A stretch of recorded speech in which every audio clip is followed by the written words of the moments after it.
학생들이 MT를 다녀왔습니다. 지난 금요일 저녁에 가서 토요일 날 밤 늦게 돌아왔는데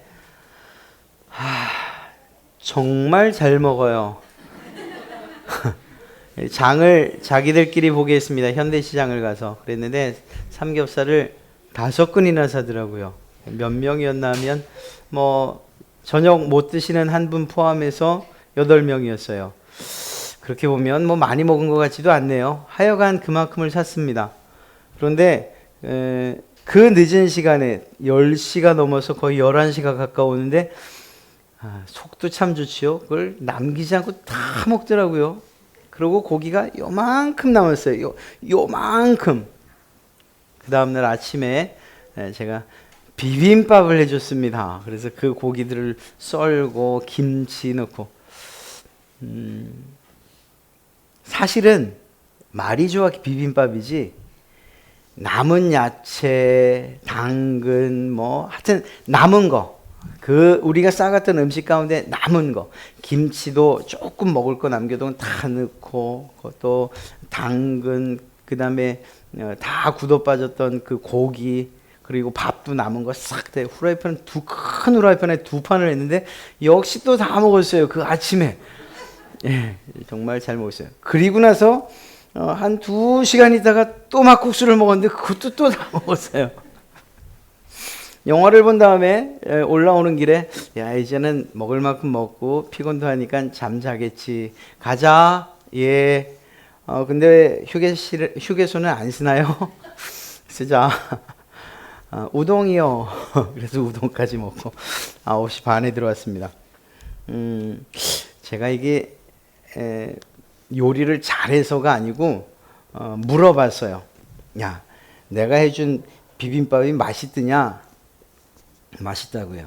그래줘서 너무 감사했어요. 그런데 사실 어느 집에나 공통적으로 남자가 한 비빔밥은 다 맛있어요. 이유가 있습니다. 하여간 좋게 보이는 건 다 집어넣거든요. 그냥 좋게 보이는 건 다 집어넣어요. 맛있게 보이는 것, 좋게 보이는 것, 싱싱한 것, 내가 좋아하는 것, 또 제가 좋아하는 것 다 집어넣어요. 그리고 비비니 그게 맛이 없을 수가 있겠습니까? 시중에서 팔지도 않는 특별한 비빔밥이죠. 여러분, 교회를 살필 때, 우리 교회를 볼 때에 이런 비빔밥 같다는 그러한 표현이 좀 유치할까요? 사실은 우리 교회라고 하는 이 모습을, 교회라고 하는 공동체를 우리가 흔히 어떻게 생각하는가 하면 구원받을 만한 사람들, 구원받은 사람들, 그래서 세상으로부터 불러냄을 받은 사람들의 모임이라고 생각을 해요. 그러다 보니까 저 사람도 완전하고 저 사람도 완전하고 저 사람은 될성 싶고 이 사람은 천국 갈 만하고 저 사람은 온유해 보이고 인자해 보이고 기타 등등 다 좋은 방향으로만 우리가 생각을 해요. 마치 아빠가 가장 맛있는 것들을 짬뽕해서 만들어 놓은 비빔밥처럼. 그러나 다 그렇지는 않다는 거예요. 어떤 면에서 보면 우리가 이렇게 함께 지내는 이 교회 공동체 안에는 이렇게 갈만한 사람, 천국을 갈만한 사람처럼 보이는 그런 사람들이 있는가 하면 이건 주관적인, 매우 주관적인 그러한 표현입니다만 저 사람은 과연 천국 갈 수 있을까 싶은 사람도 있는 곳. 이렇게 생긴 사람이 있는가 하면 저렇게 생긴 사람이 있고 저런 성격을 가진 사람이 있는가 하면 그런 성격을 가진 사람도 있고 도저히 하나가 될 수 없을 것 같은 그런 사람들이 마치 비빔밥처럼 비벼져 있는 것이 바로 교회라는 거예요. 그리고 그 안에서 예수 그리스도를 닮아 점점 똑같은 모양으로 변해가는 그곳이 바로 교회입니다. 성화, 예수 그리스도를 닮아가는 모습으로 변해가는 곳. 그것이 바로 교회인 거죠. 그렇기 때문에 우리의 주관적인 생각으로 저 사람은 정말 예수 믿을 만한 사람이야. 혹은 반대로 저 사람은 정말 예수 믿을 만할까? 하는 이러한 우리의 개인적인 생각들이나 주관적인 판단은 그것은 결코 옳은 그러한 판단이나 생각이 아니에요. 그건 하나님께서 결정하실 일이고 이곳은 마치 이런 것들이 저런 것들이 비벼져 있는 그런 비빔밥과도 같은, 그래서 더 맛있는, 또 어떤 것들은 때론 골라내기도 하면서 먹는 바로 그러한 공동체를 교회라고 할 수 있습니다. 그러나 오늘 여러분들과 읽은 이 말씀 가운데에도 그러한 사람들로 구성돼서 많은 사람들이 있었지만, 특별히 사도 바울은 그 가운데 있는 무리들을 대략 둘 정도로 나눕니다. 그래서 유대인들과 그리고 이방인들, 이 둘로 나눠요. 사실 유대인들과 이방인들, 그들은 처음부터 시작하는 시작점이 매우 다릅니다. 유대인들은 하나님이라고 하는 출발선에서 시작을 해요. 그러나 이방인들은 하나님이 아닌 이방신들 혹은 자기의 사상으로부터 출발을 했어요. 그러니까 둘이 사실은 하나가 될 수 없는 그런 상황이었습니다. 그럼에도 불구하고 한 교회 안에 유대인 그리스도인들 그리고 또 이방인 그리스도인들이 이렇게 한데 섞여 있는 모습을 보게 되죠. 그러다 보니까 이게 탈이 나지 않을 수가 없는 거예요. 이렇게 부딪히는 이러한 문제들이 종종 생겨납니다. 그것이 처음 믿는 사람들, 어떤 특별한 사람들에게서만 나타나는 것이 아니고, 야, 저 사람은 그러면 안 되는데 싶은 사람들에게서도 나타나요. 심지어는 베드로라고 하는 그 당시에 가장 대표적인 유대인을 대표하는 그러한 최고의 사도, 그에게서도 이러한 편협한 생각이 드러나게 됩니다. 성경은 이 베드로가 로마 군대 장관인 고넬료의 가정을 회심시키고 그에게 기도해 줌으로 말미암아 성령이 임했다는 사실을 분명히 기록해 주고 있습니다. 그런데 이 베드로가 안디옥이라는 곳에서 이방인과 함께 식사를 먹던 중에 야고보가 보낸 어떤 사람들이 그 자리에 도착을 한 거예요. 그러자 그 자리에서 황급히 슬그머니 도망을 가게 됩니다. 유대인들과 먹었다는 이 사실이 자기의 입지를 좁힐까 혹은 어떤 책망을 듣지 않을까 하는 이런 마음으로 이미 유대인들에게도 성령이 임했다는 사실을 직접 경험했던 그 베드로가 이방인들과의 식사 자리를 슬그머니 피해요. 이것 때문에 사도 바울이 이 베드로를 심히 책망을 하는 그러한 일들이 있죠. 뿐만 아니라 유대인들이 주창하는 바 몇 가지가 있어요. 특별히 절기, 음식, 이런 기타 등등 몇 가지가 있는데, 이러한 일들에 대해서 다른 여타 교회도 그랬지만 골로새서에는 골로새 교회의 이러한 문제가 참 심각했다라고 그렇게 기록되어 있습니다. 그러다 보니까 사도 바울이 그것에 대한 해결점을 주기 위해서 먹고 마시는 것, 절기, 월삭, 안식일 이런 것들로 인해서 아무도 너희를 판단하지 못하게 해, 이렇게 명령을 하기까지 이르릅니다. 이 당시에 사도 바울 당시에 교회 안에는 크게 두 부류, 유대인과 이방인의 두 부류로 나눠져 있다는 사실을 우리는 먼저 생각해야 됩니다. 그러면 사도 바울은 이 크게 나눠진 유대인과 이방인이라는 이 두 부류를 어떻게 생각했는가? 사도 바울도 이방인과 유대인이라는 이러한 확실히 눈에 보이는 그 구분을 따라서 이들을 처리하고 또 이들에게 다른 말씀을 가르쳤는가? 그거 아니에요. 사도 바울은 더 엄밀한 표현, 더 정확한 그러한 기준을 가지고 있었는데, 그것은 바로 믿음이었어요. 그래서 유대인이라 할지라도 이 믿음에 굳건히 서서 자기들이 지금까지 고집해온 유대적 전통을 과감히 버리면, 강한 믿음, 이렇게 말했어요. 유대인인데 그 유대인의 특성을 버리지 못한 채 그 절기와 음식에 매여서 어찌할 바 모르는 그런 유대인들이 있었습니까? 그들에 대해서는 약한 믿음을 가진 자라고 이야기를 했어요. 똑같이 이방인들에게도 똑같이 적용을 합니다. 이방인들이지만 자기들이 먹고 마시는 것, 그리고 신전에서 나온 음식을 먹는 것들, 뭐 기타 여러 가지 것들에 대해서 아무런 꺼리낌 없이 정말 자신들의 믿음을 지켜나가고 그리고 또 그 믿음대로 살아가는 그런 사람들, 강한 믿음. 반대로 유대인들의 이야기를 들으니 저게 맞는 것 같기도 한데 나도 할례를 받아야 되는 것 아닌가, 또 음식은 또 이렇게 먹었고 저렇게 먹어야 되는 것 아닌가, 이런 근심을 하면서 고민을 하는 그런 사람들에 대해서는 약한 믿음.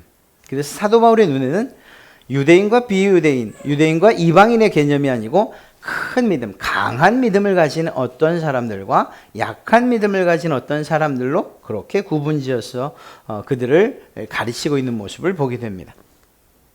사실 이러한 문제들은 오늘날 교회도 마찬가지예요.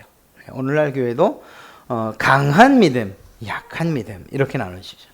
한 가지 더 중요한 한 가지를 더 말씀드리려고 한다면, 이 누가 강하고 누가 약하냐라고 할 때에 이때의 기준은 절대적이 아니라는 거예요. 매우 상대적이라는 것을 꼭 기억하셔야 됩니다. 즉 다시 말해서 어떤 기준이, 예를 들어 국가고시에서 60점 손을 딱 꺼놓고 그 위는 무조건 합격, 그 아래는 무조건 탈락이라고 말하는 게 아니에요. 그렇듯이 믿음을 정해서 믿음 60점 정해놓고 그 위는 강한 믿음, 아래는 약한 믿음 이렇게 말하는 게 아니라고요.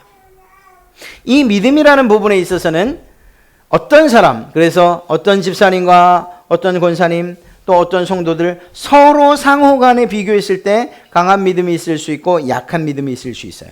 물론 객관적인 믿음도 중요하죠. 그래서 어느 정도 일정 수준을 넘는 그러한 믿음이 있지만, 그러나 더 중요한 것은 이렇게 상대적이라는 이 사실을 우리가 인정할 때에 오늘 말씀에서 사도 바울이 이야기하고 있는 이 중요한 그 명령과 그리고 우리에게 하고 계신 그러한 음성을 들을 수가 있게 될 줄로 믿습니다. 자, 다시 한번 말씀드리죠. 이들에게 있어서 유대인들, 히브리 사람들인 그리스도인들, 그들은 참 문제가 있는 사람들이긴 했어요. 분명히 예수님께서 말씀을 하셨지 않습니까? 예수님께서 이미 새로운 법을 선포하셨고, 그리고 그 율법의 강령에 대해서 하나님의 사랑과 이웃사랑이라고 말씀을 하셨어요. 뿐만 아니라 사도 바울도 로마서 3장 2절에서 율법의 의로는 의롭다 하심을 얻을 육체가 없다. 즉 율법을 지켜서 구원받는 사람은 있을 수 없다라고 분명히 말씀하고 있습니다. 그럼에도 불구하고 이 유대인들은 그 율법을 아주 그냥 손에 꼭 쥐고서 그 율법을 지키지 않으면 지금 내가 믿는 이 믿음도 헛것인 것처럼 그렇게 믿고 있었어요.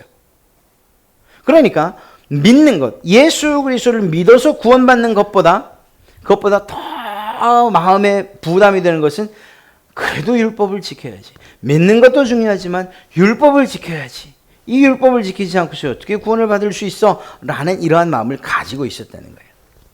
이건 좀 번외의 이야기이긴 합니다만 우리가 이단이라고 취급하는 그러한 종교 가운데에 이 율법을 준수하는, 율법을 지켜야 된다고 하는 그러한 이단이 하나 있죠. 아주 딱 이름도 그래요. 뭔가 하면 바로 제7일 안식일 예수 재림교, 쉽게 안식교라고 하는 것입니다. 그런데 한 가지 우리가 좀 생각해 봐야 돼요. 정말 그 사람들이 율법을 지키는 것을 통해서 구원받는다고 말하는데, 그러면 그들이 그 종교가 만들어질 그 당시, 그 처음에도 그럼 그런 시작이 되었던 거야. 그 율법을 지키는 것으로서 구원받는다는 이 주장이 처음 만들어질 때도 그런 주장으로서 만들어진 종교냐? 그렇지 않아요.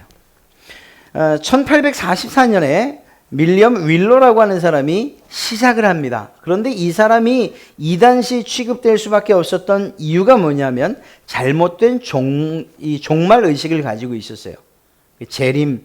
재림의 날짜를 정한 거예요. 그래서 그때 예수님이 오신다. 그래서 1844년 10월 22일 바로 그날 예수님께서 재림하신다고 그렇게 선포를 한 거예요. 이런 소위 시한부 종말론에 빠져 있던 사람이죠. 그런데 그날 오셨나? 안 오셨어요. 만약 오셨으면 우리가 여기 있지 않죠. 안 오셨어요.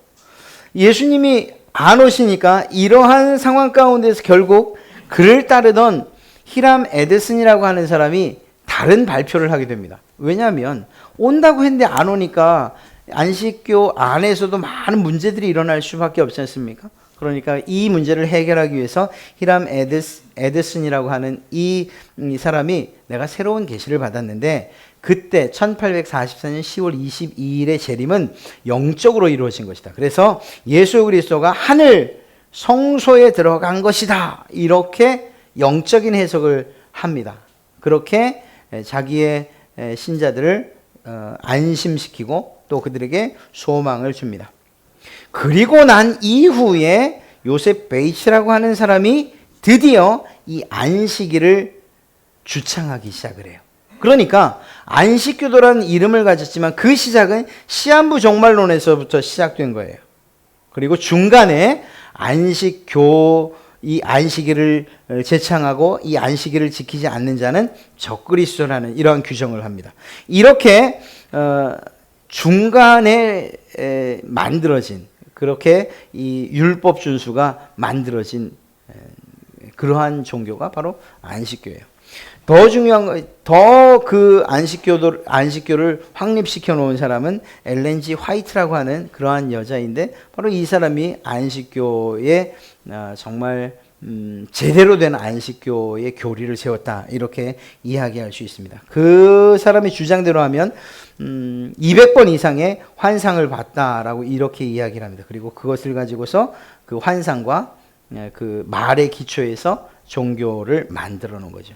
이단일 수밖에 없는 이유가 있어요. 첫째는 우리는 완전한 계시가 이루어졌다고 말하지요. 그래서 우리가 믿는 이 계시는 하나님이 주신 이 성경 외에는 다른 게 없어요. 그런데 이단의 특징은 무엇인가 하면 늘 다른 교재를 가지고 다닙니다. 그러니까 이 텍스트가 하나님의 말씀, 즉 성경뿐만 아니라 다른 서브 텍스트를 항상 갖고 다녀요.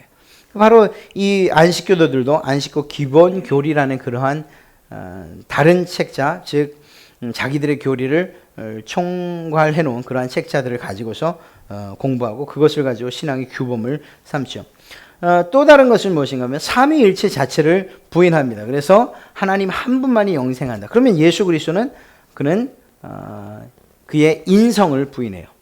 즉 다시 말해서 성육신 하긴 했지만 인간의 몸을 가지고 태어났기 때문에 죄스러운 성품을 그대로 지니고 있다. 그래서 결국은 십자가에 죽으신 이 사건, 이것은 구속의 완성이 아니다라고 주장을 합니다. 그러니까 확실한 이단이라고밖에 이야기할 수 없습니다.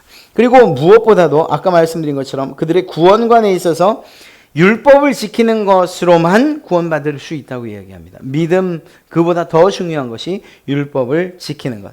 말씀드린 듯이 율법의 의로는 의롭다함을 얻을 육체가 없다라고 성경은 분명히 말하고 있는데도 불구하고 말입니다. 그러다 보니까 부정한 음식들 먹는 것, 혹은 절기나 월삭, 또 제사, 이 안식일 지키는 것, 이러한 모든 것들을 철저하게 지켜나가려고 하지요. 그리고 더 중요한 것은 그렇게 율법을 지키지 않는 사람들을 적그리스도 혹은 이단 취급하는 이러한 경향을 띠게 됩니다. 그리고 말씀드린 것처럼 잘못된 종말관을 가지고 있고요.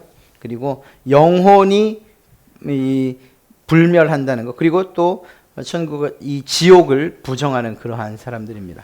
그러니까 완전히 잘못된 그러한 종교 이단이라고 이야기할 수 있는 것이죠. 물론 유대인들이 이러한 상황까지 빠져 있지는 않습니다만 그들에게도 이 안식교가 주장하는 것 이상의 자부심과 자긍심이 있었어요. 그 자부심과 자긍심의 시작은 무엇이었냐? 바로 율법이었어요. 하나님이 주신 이 율법이 우리에게 있다. 그리고 이 율법을 지키는 것, 이것이 하나님의 명령을 따르는 것 아니냐. 그러니까 믿는 거 좋아.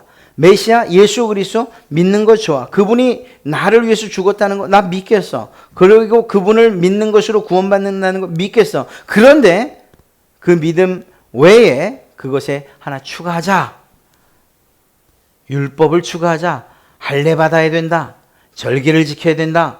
먹는 것 조심히 가려 먹어야 된다. 이러한 이야기를 한 거예요. 그러니까 믿음 없는 이방인들이 들을 때, 저 사람들이 하나님을 믿는 사람들인데 저렇게 이야기를 해? 그리고 또 한 가지는 무엇인가 하면 그들의 삶이 거룩하고 성결한 것은 틀림없거든요. 안식교도들의 삶도 매우 성결해요. 그런데 그러한 겉으로 드러나는 도덕적이고 윤리적인 이러한 관점에만 초점을 맞춰서 그러면 우리도 역시 믿는 것 이외에 할례도 받아야 되고 절기도 지켜야 되고 이렇게 이 율법이 규정하고 있는 것들을 지켜야 되는 것인가 하는 이런 낙심을 하면서 그것을 해야 되나 말아야 되나 하는 사람들이 교회 안에 있었다는 거예요. 자, 이런 모습을 보면서 사도 바울은 이 교회의 구성원들을 둘로 나눴다고 말씀드렸죠. 하나는 강한 믿음을 가진 사람들, 약한 믿음을 가진 사람들. 이러한 문제투성이의 그러한 교회 가운데에서 결국 사도 바울은 분명하게 기준을 세워줄 필요가 있었던 것입니다. 사도 바울은 그 어떤 사람도 사람과 사람 사이에서 차별이 있어서는 안 된다는 생각을 가지고 있었어요.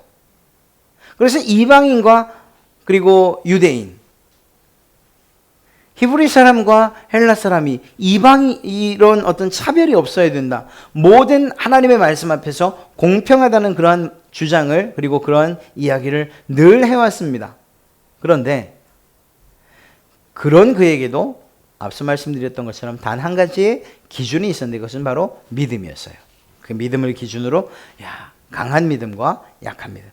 그래서 약한 자에게는 더 강해질 것들을 이야기하고 또 권면하고 강한 사람들에게는 그 강한 믿음에 해당하는 책임과 의무를 다할 것을 요청하고 있는 것을 보게 되죠. 오늘 이러한 이야기에서 앞서 말씀드린 것처럼 이러한 믿음이 매우 상대적이다 하는 것을 우리가 잊어서는 안 된다는 이유가 무엇인가 하면 사실은 이 둘 사이에서 늘 분쟁이 있을 수 있기 때문인 거예요. 그러니까 아까 말씀드린 것처럼 어떤 기준을 쭉 세워서 60점 혹은 50점 그래서 믿음이 있는 사람들, 강한 사람들, 약한 사람들 이렇게 편이 둘로 나눠져서 이렇게 싸운다는 의미가 아니에요. 내 옆에 있는 사람과 서로 비교했을 때 어떤 사람이 강하고 어떤 사람이 약하면 이 사이에 분쟁이 있을 수 있고 또 이 사람 아니고도 나와 저 사람, 내가 아까는 강했는데 이번에는 내가 더 약한 사람일 수도 있는 거예요. 이번에 저 사람은 나보다 더 강해요. 이 사이에 분쟁이 있을 수 있다는 거예요. 지금 여러분 옆에 있는 그 한 사람, 그분과 분쟁이 있을 수 있고 그리고 이제 마치 게임을 하듯이 확 섞어서 또 다른 사람을 만나도 그 사람과도 역시 약한 믿음과 강한 믿음 사이에서의 분쟁이 있을 수 있다는 거예요. 그런 면에서 사도 바울은 이야기하고 있는 것입니다. 그래서 어떤 획일화된 그리고 절대적인 강한 믿음, 절대적인 약한 믿음을 이야기하는 게 아니에요. 다른 표현을 하면 집안에서도 정말 믿음을 주도적으로 이끌어가는 어떤 한 사람이 있는가 하면 그렇지 않은. 아이들 가운데에도 저 아이는 강한 믿음, 약한 믿음 이렇게 나눠질 수가 있다는 거죠. 회사도 마찬가지고 교회도 마찬가지인 거예요. 자, 이러한 상황 가운데에서 생길 수 있는 여러 가지 문제들을 지금 사도 바울은 이야기하는 가운데에 가장 중요하게 이야기하고 있는 것이 무엇인가? 바로 1절에서 이야기하고 있는 것입니다. 그것은 무엇입니까? 믿음이 연약한 자를 너희가 받되 그의 의견을 비판하지 말라. 이 1절을 시작으로 적어도 12절까지 그렇죠? 그리고 또 13절 그 이후까지 계속해서 반복되어지는 그 단어가 무엇인가 하면 바로 비판하지 말라라는 거예요.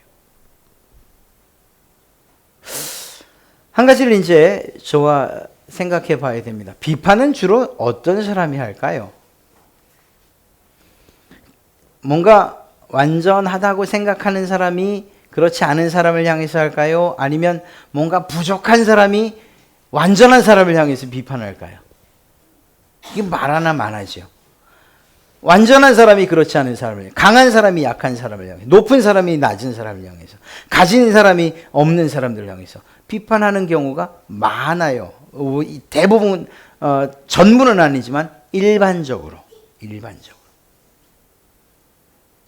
오늘 이 말씀에서 우리가 마음에 새겨야 되는 것은 무엇인가 하면 바로 그거예요.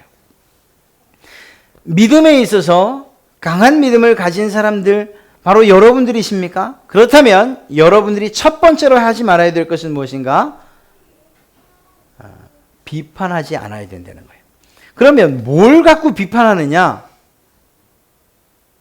이 이야기를 안 할 수가 없잖아요.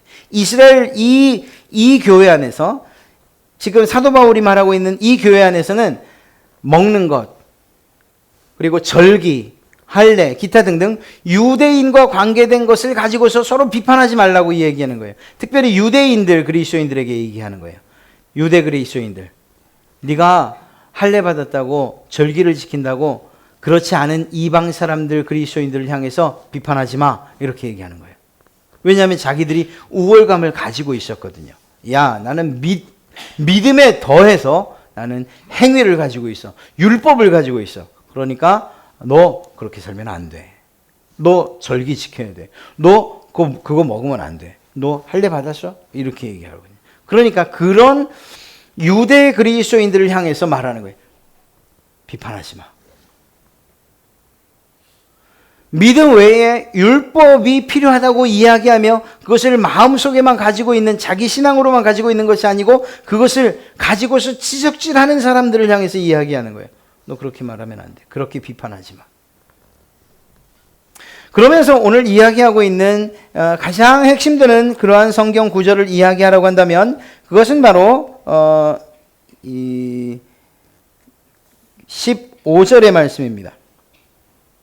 만일 음식으로 말미암아 내 형제가 근심하게 되면, 유대인들을 향해서 말하는 거예요. 유대인 그리스도인들을 향해서 네가 음식 때문에 네 형제에게 비판을 하고 그를 향해서 뭐라고 한 것 때문에 그가 근심하게 된다면 그 이유는 네가 사랑으로 행하지 아니함이라. 사랑이 없다라고 규정하고 있는 거예요. 아니, 정당한 비판이 있잖아요. 정당한 비판 이것까지 막으시는 거예요? 아니요, 그거 아니에요. 그러나 그 정당한 비판을 할 때에도 역시 책임과 의무가 따른다는 사실을 잊지 말아야 되고, 또 한 가지는 뭔가 하면 오늘 말씀 제목처럼 비난은 비판은 우리의 죄성과 합해질 때 비난으로 변해버려요. 똑같은 얘기를 가지고 똑같은 단어를 가지고 이게 이렇게 변한다고 하십니까? 여러분, 비평과 혹은 이 비판과 비난은 완전히 다른 의미예요. 그래도 이 비평에는 그리고 이 비판에는 선한 의도가 어느 정도 있어요. 그러나 이것이 비난으로 바뀌면 여기엔 악한 의도밖에 없어요. 단어의 뜻 자체가 그래요. 악한 뜻을 가지고서 지적질하는 것을 바로 비난이라고 해요.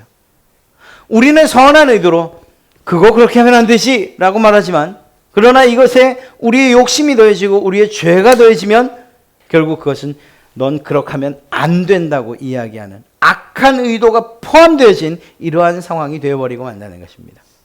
이건 우리가 완전하지 못하기 때문이에요. 그런데 더 나아가서 오늘 사도 바울이 말하고 있는 이 논쟁, 단순하게 먹는 것, 마시는 것, 절기를 지키는 것, 혹은 할례 받았냐 안 받았냐 하는 이러한 문제들, 이 문제들에 대한 논쟁을 신학적으로는 무엇이라고 이야기하면 아디아포라 논쟁이라고 얘기해요. 이 아디아포라라는 뜻은 무엇인가 하면 대수롭지 않은 것들이라는 그런 의미를 가지고 있어요. 대수롭지 않은 것들을 가지고 하는 논쟁이라는 의미예요. 사도 바울이 이렇게 중요하게 이야기하는데 대수롭지 않은 것들이라고 이야기하고 있어요. 무슨 말일까요? 율법을 이야기하는 것은 믿음에 대한 그 구원의 그 조건에 비춰보면 그건 대수롭지 않은 거라는 거예요. 구원의 조건은 오직 믿음이기 때문에 그 믿음을 강조하는 것 외에 어떤 것들, 우리의 생활과 관계된, 그리스도인의 삶과 관계된, 그래서 세상 가운데서 부딪히면서 일어날 수 있는 이런 문제들은 사도 바울이 말하기를 그건 대수롭지 않은 것인데 그것들을 이렇게 처리해라 라고 얘기하는 거예요. 좀 실제적으로 이야기를 해볼까요? 예, 실제적인 이야기라면 아마도 여러분들이 확 와 다 아실 거예요. 디아포라, 간과하지 말아라.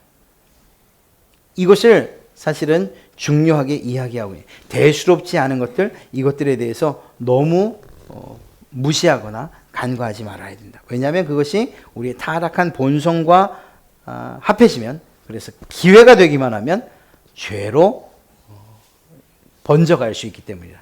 자, 그러면 이제 한번 이야기를 해보죠. 그러면 우리가 이런 믿음 생활을 하는데, 이렇게 여러분들이 우리 함께, 옆에 있는 분들과 함께 우리가 갈릴리 교회라는 공동체 안에서 지금 지내고 있잖아요. 이렇게 신앙 공동체 안에서 지낼 때 구원과 상관없는, 그럼에도 불구하고 우리를 좀 힘들게 하고 때로는 고민하게 하는 그런 문제들이 있습니까? 있지요. 없어요? 없으면 얼마나 좋겠어요. 그런데 있어요. 예를 들면 음주, 흡연, 혹은 카드놀이, 뭐 대중음악, 뭘 먹을지, 뭘 입을지, 혹은 춤추는 것, TV 시청, 영화, 뭐 기타 등등 많은 것들이 있어요. 이것은 본질적으로 구원과 관계가 없는 일들이에요. 제가 어떤 분들을 비호하기 위해서 얘기하는, 술 마시는 거, 술 먹는다고 천국 못 가나요? 아니라는 거예요. 사도 바울은 그 얘기를 하는 거예요. 사도 바울의 입장에서 이야기하면 절기를 지키냐 못 지키느냐, 그것 때문에 구원을 받느냐 못 받느냐, 아니라는 거예요. 할례를 받았느냐 못 받았느냐가 구원의 조건이 되냐, 아니라는 거예요. 그건 별로 중요하지 않은, 대수롭지 않은 것들이라는 거예요. 그러나 그런 문제들이 교회 안에서 사실은 서로를 향한 비판과 심지어는 비난의 이유가 되어지니까 그 부분을 지금 다뤄주고 있는 거죠. 이러한 앞서 말씀드린 음주로부터 시작해서 쭉, 심지어는 TV를 보는 것, 이런 것까지 쭉 이야기할 때에 과연 이런 것들에 성경은 뭐라고 이야기하는가? 성경을 살펴보니까 이렇다고도 저렇다고 말하지 않고, 특히 담배는 성경에 나와 있지도 않네요. 이거 도대체 어떻게 해결하느냐는 거예요. 술 먹지 않아야 된다는 건 알겠는데, 어디서 들으니까는 독일 혹은 이쪽 유럽 지역에는 술이 전혀 문제가 안 된다고 하네요. 에이, 그쪽까지 신앙할까 보다.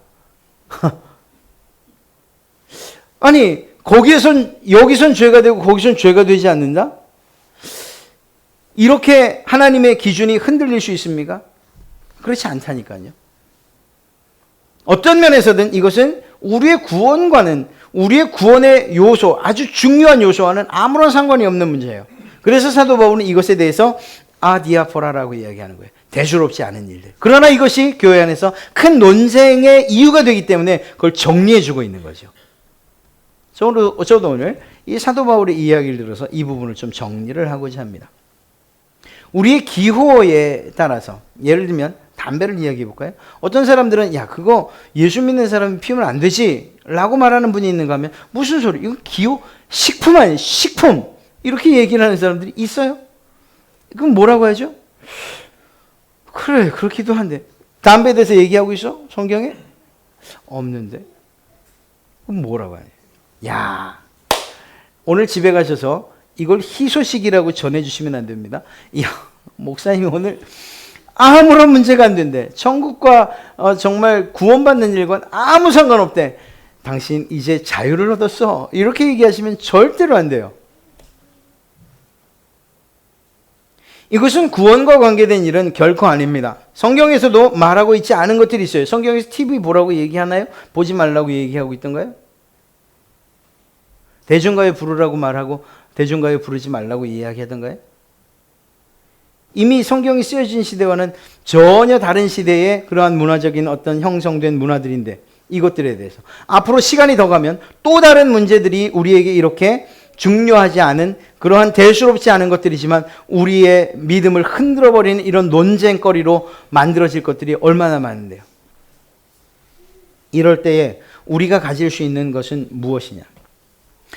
결론적으로 말씀드리면 그것이 죄는 결코 아닙니다. 분명히 말씀드리죠. 물론 음주에 대해서는 성경이 좀 더 심각하게 취급을 하고 있어요.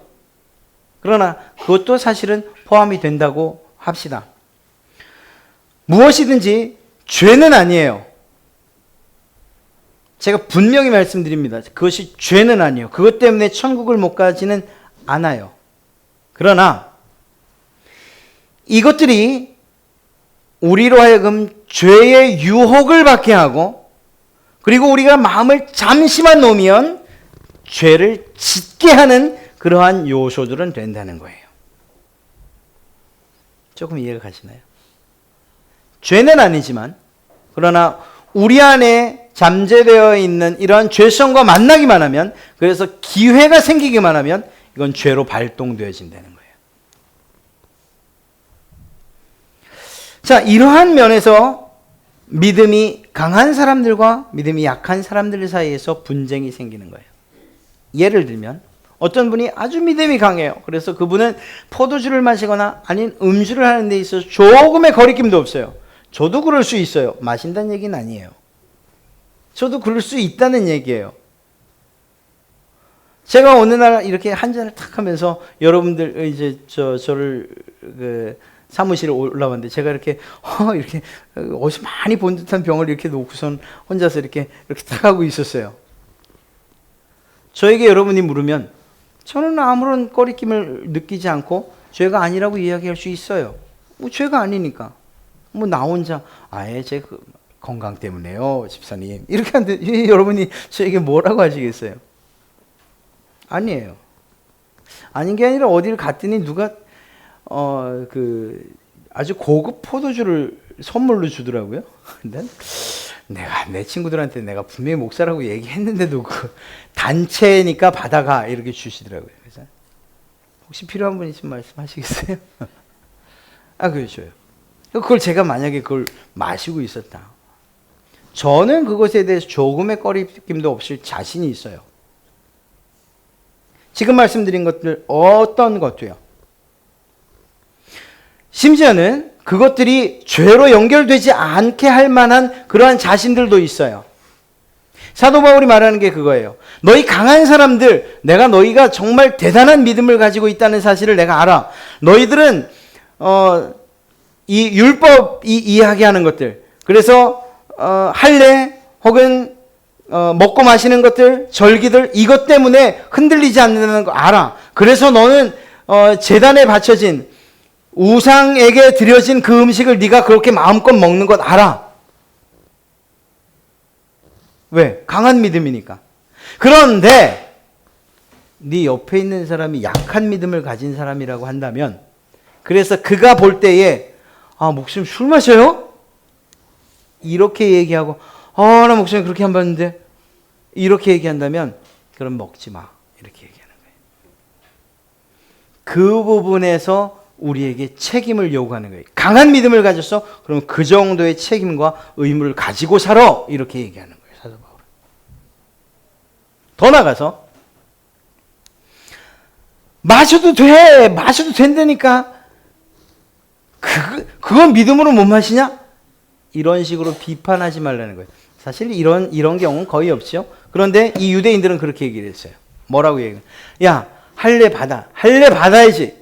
할례도 안 받고 말이야. 믿음만 가지고 구원받는다고. 안 돼. 그렇게 비판하지 말라는 거예요.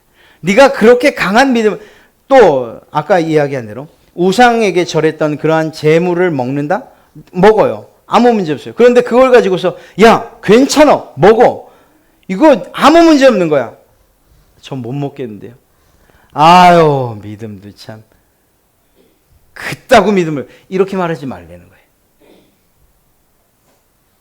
강한 믿음을 가진 사람에게는 그것이 아무것도 아닐 수 있지만, 그러나 그렇지 않은 어떤 상대적으로 약한 믿음을 가진 사람에게는 그것이 큰 시험거리가 되기 때문인 거죠. 그렇다면 누가 이 부분에 있어서 양보해야 되느냐? 강한 믿음을 가진 사람들이 한 발 물러서라는 거예요. 사도 바울이 그런 의미에서 제단에게 드려진 고기, 그걸 내가 먹는 것은 아무 문제 없지만 그것 때문에 누군가 실족당한다. 난 그럼 다신 그 고기 안 먹겠다. 이야기하는 이유가 바로 여기에 있는 거예요. 앞서 말씀드린 것처럼 이러한 중요하지 않은 그러나 논쟁거리가 되어지는 음주 흡연 혹은 어떤 다른 취미생활 기타 등등 뭘 먹는지 뭘 입는지 아니면 춤을 추는지 마는지 대중문화 혹은 TV 드라마 하여튼 뭐든지 간에 시험받지 않을 만한 큰 믿음을 가지고 있는 것, 그게 가장 중요하겠죠. 그러나 만약 그런 믿음을 가지고 있다면 그때는 연약한 믿음을 가진 사람들을 돌아볼 수 있는 사랑이 있어야 되는 거예요. 그 사랑을 아까 15절에서 말하고 있는 거예요. 다시 한번 읽어볼까요? 만일 음식으로 말미암아 내 형제가 근심하게 되면, 네가 그 음식을 먹는 것 때문에 야 저거 먹어도 되는가? 라고 누군가 근심하게 된다면 이미 그 먹었다는 그 사실은 연약한 형제에 대해서 사랑이 없었다라고 이야기하고 있는 것입니다.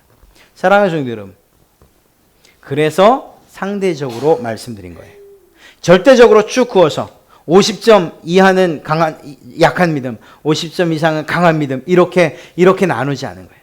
바로 어떤 사람이든지 간에 여러분들보다 강한 믿음이 있는 사람이라면, 그러면 그런 강한 믿음을 정말 본받기 위해서 또 강한 믿음 주십시오라고 기도해야 되고, 여러분보다 옆에 있는 사람이 연약한 믿음이에요? 그러면 그 사람이 시험 들지 않도록 내게 주어진 자유를 스스로 제한해 나가야 된다는 거예요. 그것이 교회 공동체가 아름답게 서가는 방법이라는 것입니다. 주님께서 이것을 우리에게 요청하고 계신 거예요. 교회 안에서뿐만 아니라 가정에서도 마찬가지인 거예요. 가정에서도. 강한 믿음을 가지셨어요? 그러면 연약한 믿음을 가진 혹은 내 아내나 혹은 내 아이들을 배려할 수 있어야 되는 거죠. 이러한 일들이 서로 상호 간에, 그래서 어떤 편에는 책임감과 의무가 있어야 되고 어떤 편에서는 정말 이해하는 것과 그리고 존중하는 마음들이 있어야 되는 거죠. 이 가운데서 사도 바울이 조금 더 강조하는 것은 너희 강하다고 하는 사람들, 약한 사람들 비판하지 마. 그 비판은 결국 비난으로 이어질 것이고 그건 죄야. 강한 믿음을 가졌다고 하면서도 죄 지었어야 되겠냐? 이렇게 이야기하고 있는 것입니다. 사랑하는 성도 여러분, 교회 공동체가 하나가 되어지는 일은 참 중요한 거예요. 왜냐하면 이것은 바로 예수 그리스도의 몸이기 때문입니다. 예수 그리스도의 몸된 교회가 예수 그리스도의 말씀 가운데서 하나 되어지는 이 일. 그렇다고 해서 이것이 약한 믿음을 가진 분들에게 면죄부를 주는 건 아니에요. 아유, 그렇지. 내가 아직 약해서, 아직 언제까지 약하실 건데요? 언제까지 약하실 건데요? 제가 말씀드렸잖아요. 그 약하다고 말하는 사람 옆에 더 약하신 분이 있을 수 있다니까요. 아, 난 아직 약해가지고 이거 끊지를 못했어요. 아니, 그 사람 옆에 더 약한 분이 있을 수 있다니까요. 그래서 그분이 마음에 시험 들 수 있는 거예요. 나 저 집사님 그렇게 한 번, 어머. 그러면 그 일에 대해서 책임을 지는 사람이 되어야 되는 거예요. 그래서 나보다 더 약한 사람들을 배려하는 마음으로 우리의 삶을 거룩으로, 그리고 그렇지 못한 생활을 절제해가는 이러한 우리의 노력이 필요한 거죠. 이럴 때에 서로 상호간에 사랑하는 마음으로, 그리고 또 자신들의 믿음을 견제해가는 이러한 일들이 있게 되고, 이러한 교회야말로 하나님께서 기뻐하시는 그러한 교회라고 이야기할 수 있는 것이죠. 사랑하는 성도 여러분, 여러분의 믿음이 약하다, 강하다, 이걸 말씀드리려고 하는 게 아니에요. 우리는 어떤 면에서든지 책임감을 가지고 있는 사람이에요. 여러분보다 약한 사람이 있을 수 있으니까 책임감이 있어요. 그리고 또 그들 정말 약하다고 하는 사람들을 향해서 비난과, 그리고 더 나아가서 비판과, 더 나아가서 비난이 아니라 오히려 격려하고, 그리고 그들을 위해서 절제할 수 있는 이런 마음이 있을 때 그들의 믿음이 함께 자라가는 이러한 아름다운 결과가, 그리고 또 그런 열매가 있을 줄로 믿습니다. 이러한 교회가 된다면 하나님께서 정말 기뻐하지 않으시겠습니까? 이러한 가정이 된다면 하나님께서 정말로 기뻐하지 않으시겠습니까? 이런 모습으로서 하나님께 영광을 올려드리는 그러한 여러분 되시길 주님의 이름으로 축원합니다.